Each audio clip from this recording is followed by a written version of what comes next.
بسم اللہ الرحمن الرحیم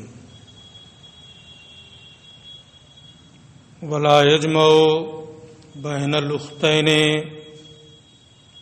بنکاح ولا بملک یمین وطئن ولا یجمع بین المرأة وعمتها ولا خالتها ولا ابنة اختها ولا ابنت اخیہا۔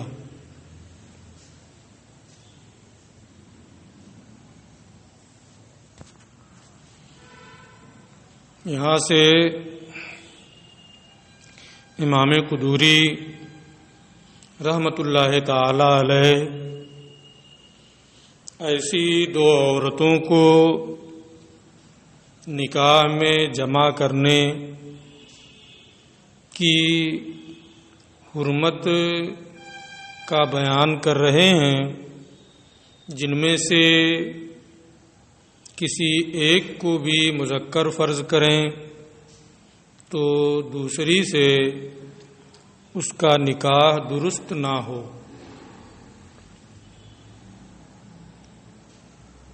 دو حقیقی بہنوں کو جمع کرنے کی حرمت تو صاف و قرآن شریف میں ہے۔ اللہ عز و جل ارشاد فرماتا ہے وَأَن تَجْمَعُوا بَيْنَ الْأُخْتَيْنِ۔ محرمات کے سلسلے میں جو آیت میں نے پڑھی تھی اسی کے اخیر میں اللہ عز و جل نے یہ بھی ارشاد فرمایا کہ دو بہنوں کو نکاح میں جمع کرنا یہ بھی حرام ہے۔ اسی کو امام قدوری رحمۃ اللہ تعالی علیہ نے فرمایا وَلَا يَجْمَعُ بَيْنَ الْأُخْتَيْنِ بِنِکَاحٍ۔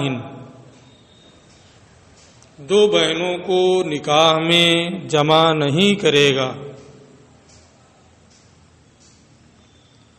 اب وہ بہنیں چاہے حقیقی ہوں یا اللاتی ہوں یا خیافی ہوں، آیت کریمہ عام ہے،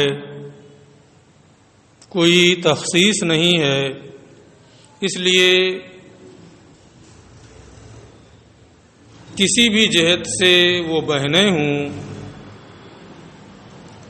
انہیں نکاح میں جمع کرنا یہ حرام ہوگا، لیکن سوتیلی بہن وغیرہ اس میں نہیں آئیں گی۔ حقیقی بہن ہو ماں باپ کی جانب سے یا باپ کی جانب سے یا صرف ماں کی جانب سے، تو ایسی دو بہنوں کو نکاح میں جمع کرنا رضائی بہن ہے، تو ایسی بہنوں کو نکاح میں جمع کرنا یہ حرام ہوگا۔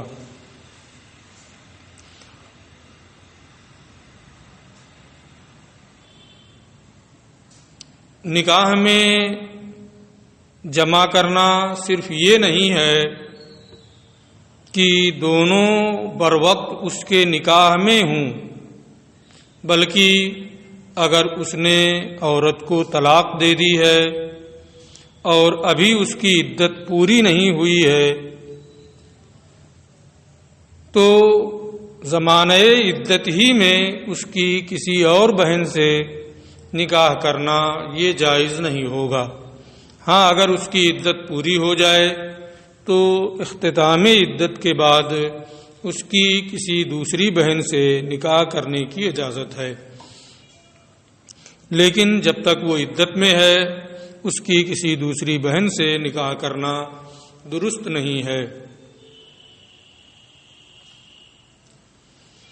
ولا بملک یمین وطئن، اور دو بہنوں کو جمع کرنا جائز نہیں ہے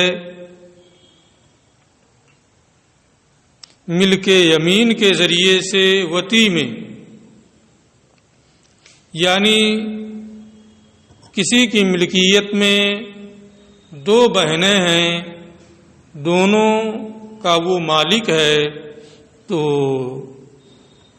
یہ عام بات ہے کہ باندی سے بغیر نکاح کے آقا کے لیے وطی کرنا جائز ہے، لیکن اگر دو بہنیں ہیں کسی کی ملکیت میں تو اس کے لیے یہ قطعاً جائز نہیں ہے کہ وہ دونوں سے وطی کرے۔ وطی میں دونوں کو جمع کرنا اس کے لیے یہ جائز نہیں ہے۔ یہ وطان کی قید انہوں نے اسی لیے یہاں لگائی ہے کہ ان دونوں سے وطی کرنے کی اجازت نہیں ہے، ہاں دونوں اس کی ملکیت میں جمع ہو سکتی ہیں۔ دو بہنیں کسی کی ملکیت میں ہیں لیکن وہ کسی ایک ہی سے وطی کرتا ہے تو یہ جائز ہے، لیکن جب تک جس سے وطی کرتا ہے اسے کسی ذریعہ سے اپنے اوپر حرام نہ کر لے، دوسری سے اس کے لیے وطی کرنا یہ جائز نہیں ہوگا۔ ولا بملک یمین وطن، اور نہ ہی وطی میں ملک یمین وطی کے میں جمع کرنا جائز ہے ملک یمین کے ذریعے سے۔ ولا یجمع بین المرأۃ وعمتها، عورت اور اس کی پھوپھی کے درمیان جمع نہیں کرے گا۔ ولا خالتها، اور نہ عورت اور اس کی خالہ کو جمع کرنے کی اجازت ہے۔ ولا ابنۃ اختها، اور نہ ہی عورت اور اس کی بہن کی بیٹی کے درمیان جمع کرنا جائز ہے۔ ولا ابنۃ اخیها، اور نہ ہی عورت اور اس کے بھائی کی بیٹی کے درمیان جمع کرنا جائز ہے۔ یہ حدیث ہی کے کلمات ہیں، مشہور حدیث ہے۔ آقا کریم صلی اللہ تعالی علیہ وآلہ وسلم نے ارشاد فرمایا، لا تنکح المرأۃ علی عمتها ولا علی خالتها ولا علی ابنۃ اخیها ولا علی ابنۃ اختها۔ تو اس کی بھی وجہ یہ ہے کہ ان دونوں میں سے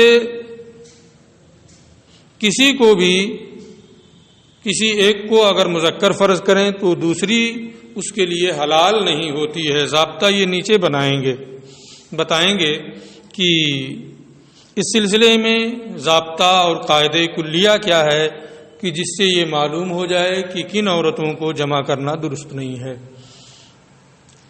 تو یہ کچھ فروعی چیزیں ایک ایک کر کے انہوں نے بتا دیں ان کی اہمیت کی وجہ سے، کیونکہ پہلی صورت کا ذکر قرآن شریف میں ہے، دوسری اور تیسری یہ حدیث شریف سے ثابت ہیں، اس لیے ایک ایک کر کے ان کو بیان کر دیا۔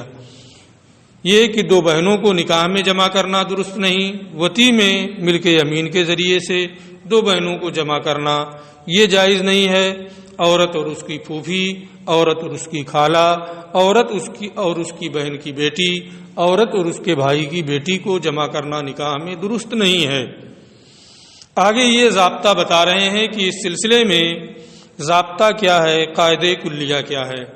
وہ ضابطہ اگر آپ یاد رکھیں گے تو کہیں بھی آپ منتبہ کر سکتے ہیں کہ ان دونوں عورتوں کو نکاح میں جمع کرنا صحیح ہے یا صحیح نہیں ہے۔ وہ ضابطہ یہ ہے، ولا یجمع بین امرأتین لو کانت کل واحدۃ منہما رجلا لم یجوز له ان یتزوج بالاخری، اور ایسی دو عورتوں کو جمع نہیں کرے گا، ایسی دو عورتوں کو جمع کرنے کی اجازت نہیں ہے۔ لو کانت کل واحدۃ منہما رجلا، کہ اگر ان میں سے کوئی ایک مرد ہو تو لم یجوز له، تو اس کے لیے دوسری سے نکاح کرنا جائز نہ ہو۔ یعنی ایسی دو عورتیں ہیں کہ ان دونوں میں سے کسی ایک کو بھی مرد فرض کریں تو دوسری سے اس کا نکاح درست نہ ہو۔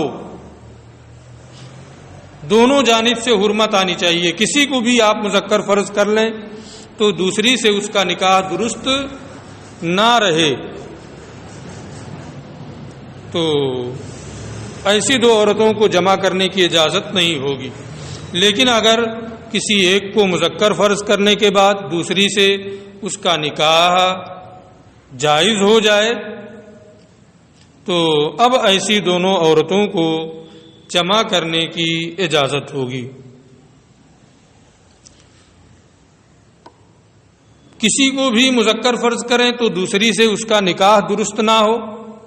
اس کی مثالیں وہی اوپر والی ہیں. دو بہنیں ہیں،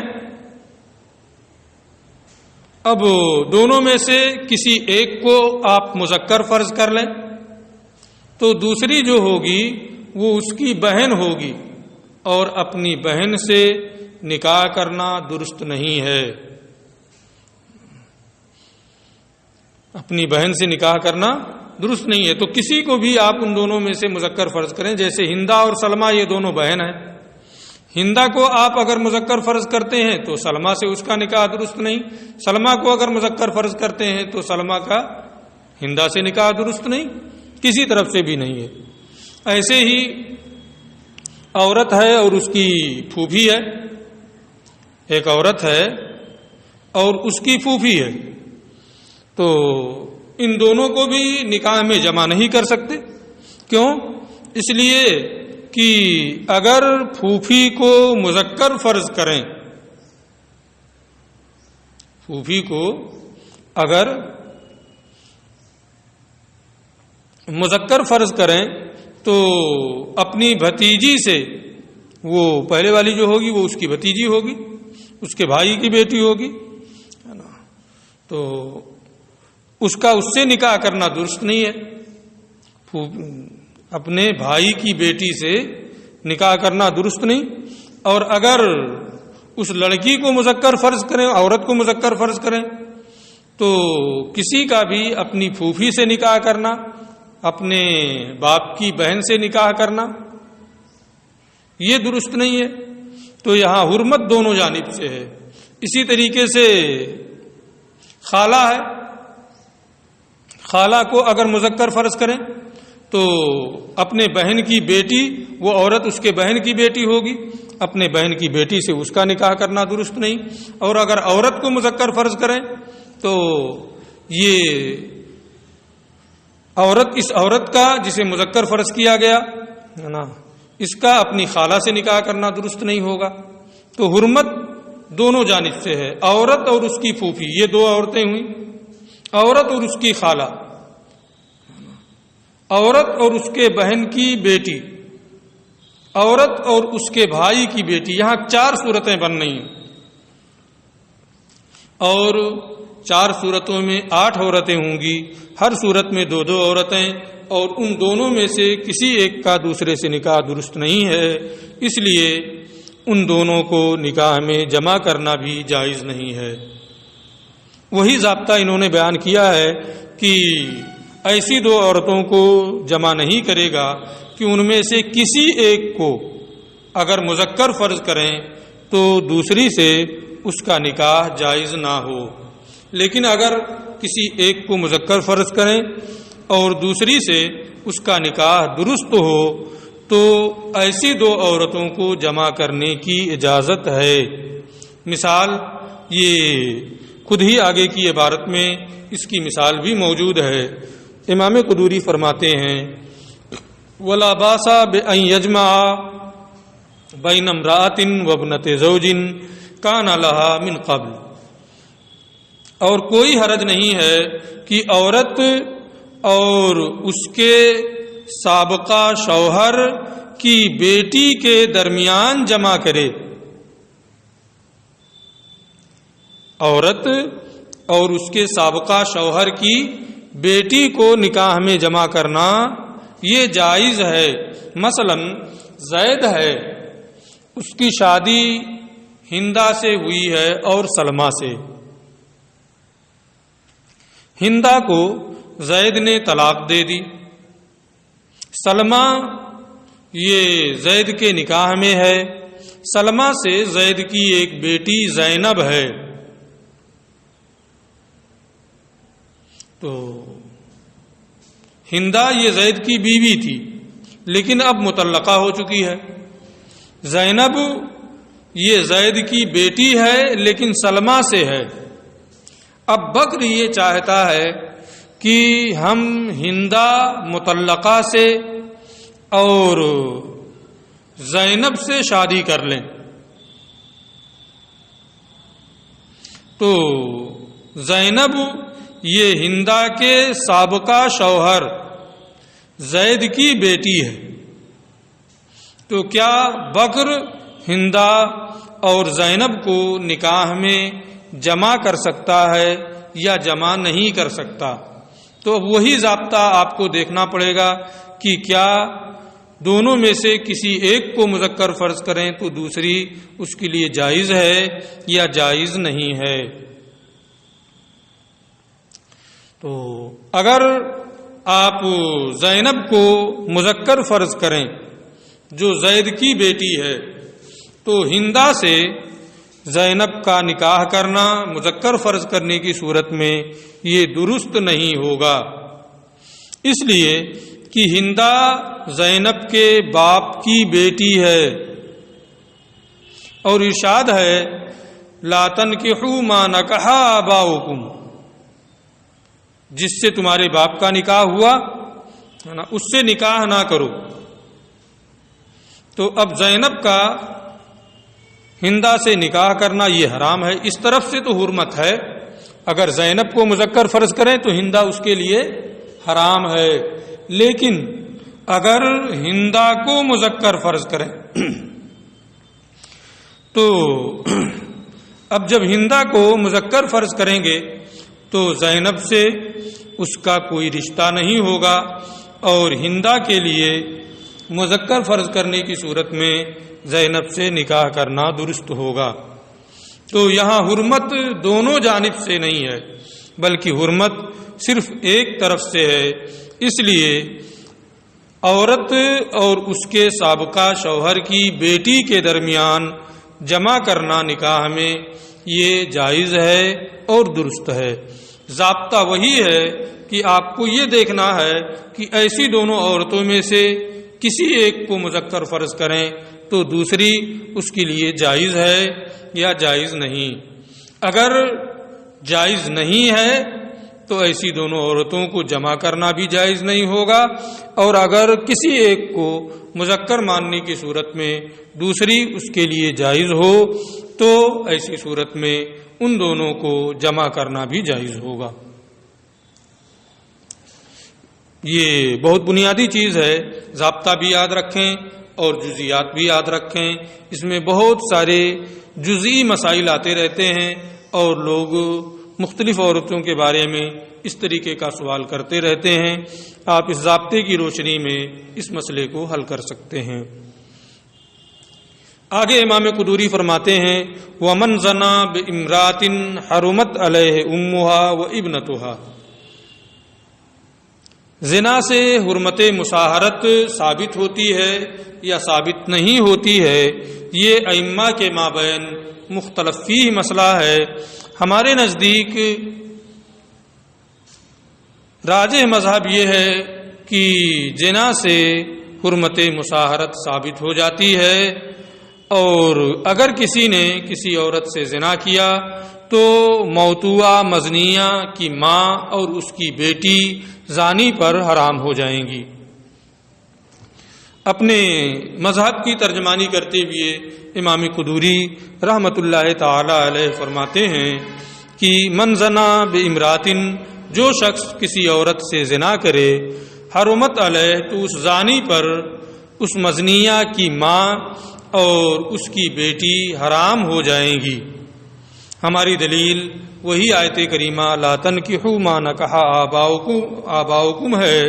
نکاح کا حقیقی معنی وطء ہے، اور یہاں وطء کا معنی پایا گیا زنا میں بھی، اس لیے مزنیہ کی ماں اور اس کی بیٹیاں وغیرہ اصول و فروع یہ زانی پر حرام ہو جائیں گی. وَإِذَا طَلَّقَ الرَّجُلُ امْرَأَتَهُ طَلَاقًا بَائِنًا لَمْ يَجُزْ لَهُ أَن يَتَزَوَّجَ بِأُخْتِهَا حتی تنقضی عدتها۔ یہ اس سے پہلے جو جمع بین الاختین کا مسئلہ انہوں نے بتایا تھا کہ دو بہنوں کو جمع نہیں کر سکتے ہیں نکاح میں، اسی کا ایک جزئی مسئلہ ہے اور میں اوپر اس کو بتا چکا ہوں۔ صورت مسئلہ یہ ذکر کر رہے ہیں کہ جب مرد اپنی بیوی کو طلاق بائن دے دے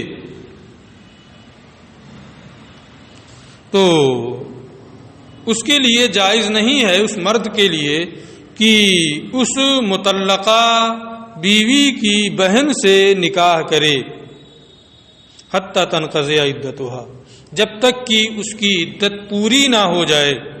تو جب تک مطلقہ بیوی کی عدت پوری نہ ہو جائے اس وقت تک اس کے شوہر کے لیے اس کی بہن سے، مطلقہ بیوی کی بہن سے نکاح کرنا یہ جائز نہیں ہے۔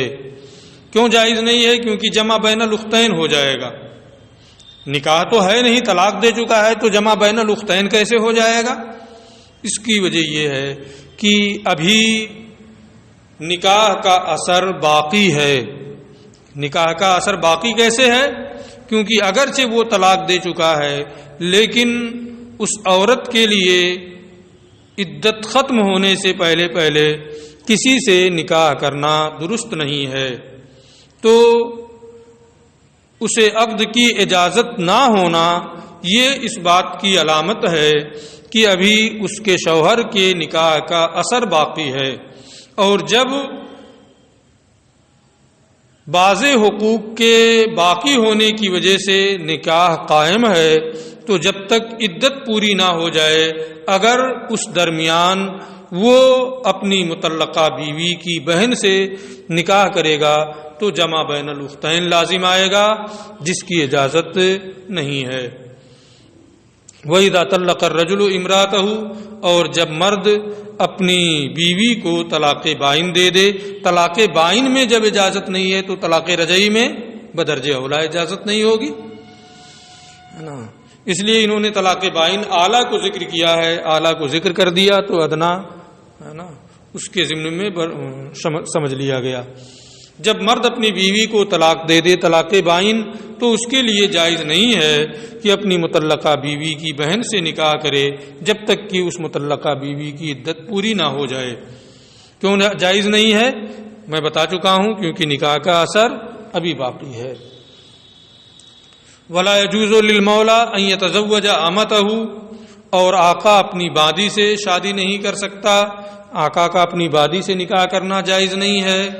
وَلَا الْمَرْأَةُ عَبْدَهَا، اور نہ ہی مالکن اپنے غلام سے نکاح کر سکتی ہے، مالکن کا اپنے غلام سے نکاح کرنا جائز نہیں ہے۔ اس لیے اس کی وجہ یہ ہے کہ نکاح کے بعد میں شوہر کا حق عورت پر ثابت ہوتا ہے اور عورت کا حق شوہر پر بھی ثابت ہوتا ہے۔ مشترک ثمرات ہوتے ہیں، دونوں کے ایک دوسرے پر حقوق ہوتے ہیں۔ شوہر کا حق عورت پر ہے، یعنی وہ اسے کہیں باہر جانے سے روک سکتا ہے، اس سے وطی کرے گا۔ عورت کا بھی حق شوہر پر ہوتا ہے، یعنی وہ اس سے رہائش کی جگہ کا مطالبہ کرے گی، نان و نفقہ کا مطالبہ کرے گی۔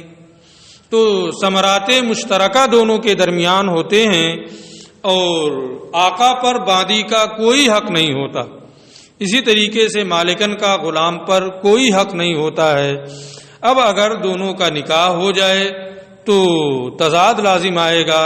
نکاح کی بنیاد پر تو یہ ہوگا کہ بادی اپنے آقا سے نان و نفقہ اور رہائش کا مطالبہ کرے، حالانکہ بادی ہونے کی حیثیت سے اسے اس کے مطالبے کا حق نہیں ہے۔ اسی طریقے سے عورت مالکن اور غلام ہے تو غلام کا اپنی مالکن پر کوئی حق نہیں ہے، لیکن جب وہ اس کا شوہر ہو گیا تو اسے نکلنے سے روکنے کا اور اس سے وطی کرنے کا حق ثابت ہو جائے گا۔ تو اب پہلے کوئی حق نہیں اور اب حق ہو رہا ہے، تضاد ہو رہا ہے۔ اس لیے آقا کا اپنی باندی سے نکاح کرنا اور مالکن کا اپنے غلام سے نکاح کرنا یہ جائز نہیں ہے۔ وَيَجُوزُ تَزْوِيجُ الْكِتَابِيَّاتِ، کتابیہ عورتوں سے نکاح کرنا جائز ہے اگر وہ صحیح معنوں میں اہل کتاب میں سے ہوں تو ان سے نکاح کرنے کی اجازت ہے۔ اجازت ہونا الگ ہے، جائز ہونا الگ ہے، افضل ان سے اعتراض کرنا ہی ہے۔ بہت سی مومنہ صاحب ایمان مسلمہ عورتیں ہمیں اور آپ کو دستیاب ہیں، ملتی ہیں، بلکہ وہ بغیر شوہر کے ہی بیٹھی رہتی ہیں اور ہم دوسروں سے نکاح کریں، یہ اپنے معاشرے کو تباہی کے دہانے پر لے جانا ہے۔ اس لیے اگرچہ جائز ہے کتابیہ عورتوں سے نکاح کرنا، لیکن افضل یہ ہے کہ مسلمہ مومنہ عورت سے آدمی نکاح کرے۔ وَيَجُوزُ تَزْوِيجُ الْكِتَابِيَّاتِ، کتابیہ عورتوں سے نکاح کرنا یہ جائز ہے۔ وَلَا يَجُوزُ تَزْوِيجُ الْمَجُوسِيَّاتِ، اور مجوسیہ عورتوں سے نکاح کرنا یہ جائز نہیں ہے، اس لیے کہ وہ صاحب کتاب نہیں ہیں، تو آیت کریمہ لا تنکحوا الْمُشْرِکِینَ اس کے تحت وہ داخل ہوں گی، یعنی کسی غیر مسلمہ سے، مشرکہ سے نکاح نہ کرو۔ اس لیے مجوسیہ سے نکاح کرنا یہ درست نہیں ہوگا، کیونکہ وہ آگ کی پرستش کرتے ہیں۔ وَلَلْوَثْنِيَّاتِ، اور نہ ہی صنم پرست عورتوں سے نکاح کرنا جائز ہے، کیونکہ وہ بھی اسی آیت کریمہ کے تحت آتی ہیں۔ وَيَجُوزُ تَزْوِيجُ السَّابِعَاتِ، اور سابعہ عورتوں سے نکاح کرنا یہ جائز ہے۔ اس سلسلے میں سابعہ عورت کون ہے، اس کے سابعہ کی حقیقت ہی کے بارے میں امام اعظم اور امام ابو یوسف اور امام محمد ان کا اختلاف ہے۔ امام اعظم ابو حنیفہ یہ فرماتے ہیں کہ سابعہ اہل کتاب سے ہیں۔ امام ابو یوسف اور امام محمد کے نزدیک یہ چیز ثابت ہے کہ یہ اہل کتاب سے نہیں بلکہ ستارہ پرست ہیں۔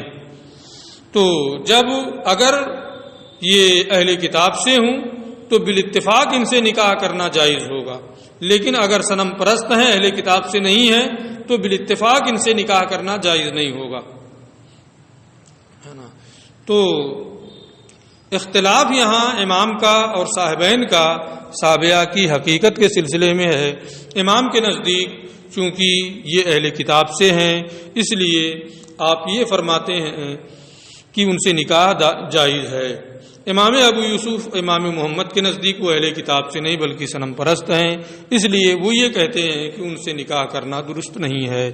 امام قدوری رحمۃ اللہ تعالی علیہ دونوں چیزوں کو انتہائی خوبصورتی کے ساتھ جمع کرتے ہیں، فرماتے ہیں سابعہ سے نکاح کرنا جائز ہے ان کانوا یؤمنون بنبی، اگر وہ نبی پر ایمان رکھتی ہوں، وہ یقرون بکتاب، اور کتاب کا اقرار کرتی ہوں، یعنی جیسا کہ امام کا مذہب ہے کہ وہ اہل کتاب سے ہیں، تو اگر واقعی وہ اہل کتاب سے ہیں تو یہ نکاح درست ہے۔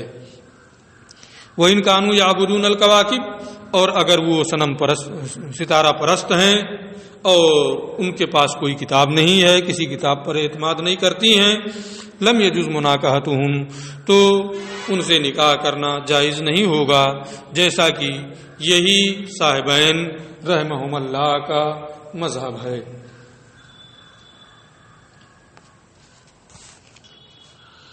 وَيَجُوزُ لِلْمُحْرِمِ وَالْمُحْرِمَةِ أَن يَتَزَوَّجَا فِي حَالَةِ الْإِحْرَامِ، اور محرم اور محرمہ کے لیے جائز ہے کہ احرام کی حالت میں شادی کریں۔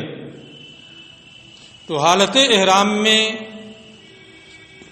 جمع کرنے کی اجازت نہیں ہے، لیکن اگر محرم اور محرمہ حالت احرام میں نکاح کریں تو اس نکاح کی اجازت ہے، نکاح جائز ہے۔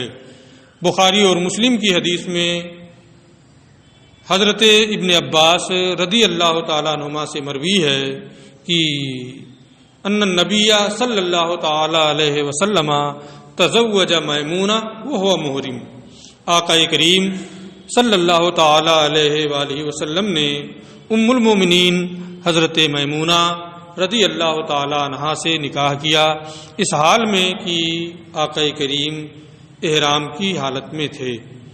تو یہ حدیث پاک اس بات کی دلیل ہے کہ محرم اور محرمہ کا احرام کی حالت میں نکاح کرنا یہ جائز اور درست ہے۔ اس بحث کو آپ اتنا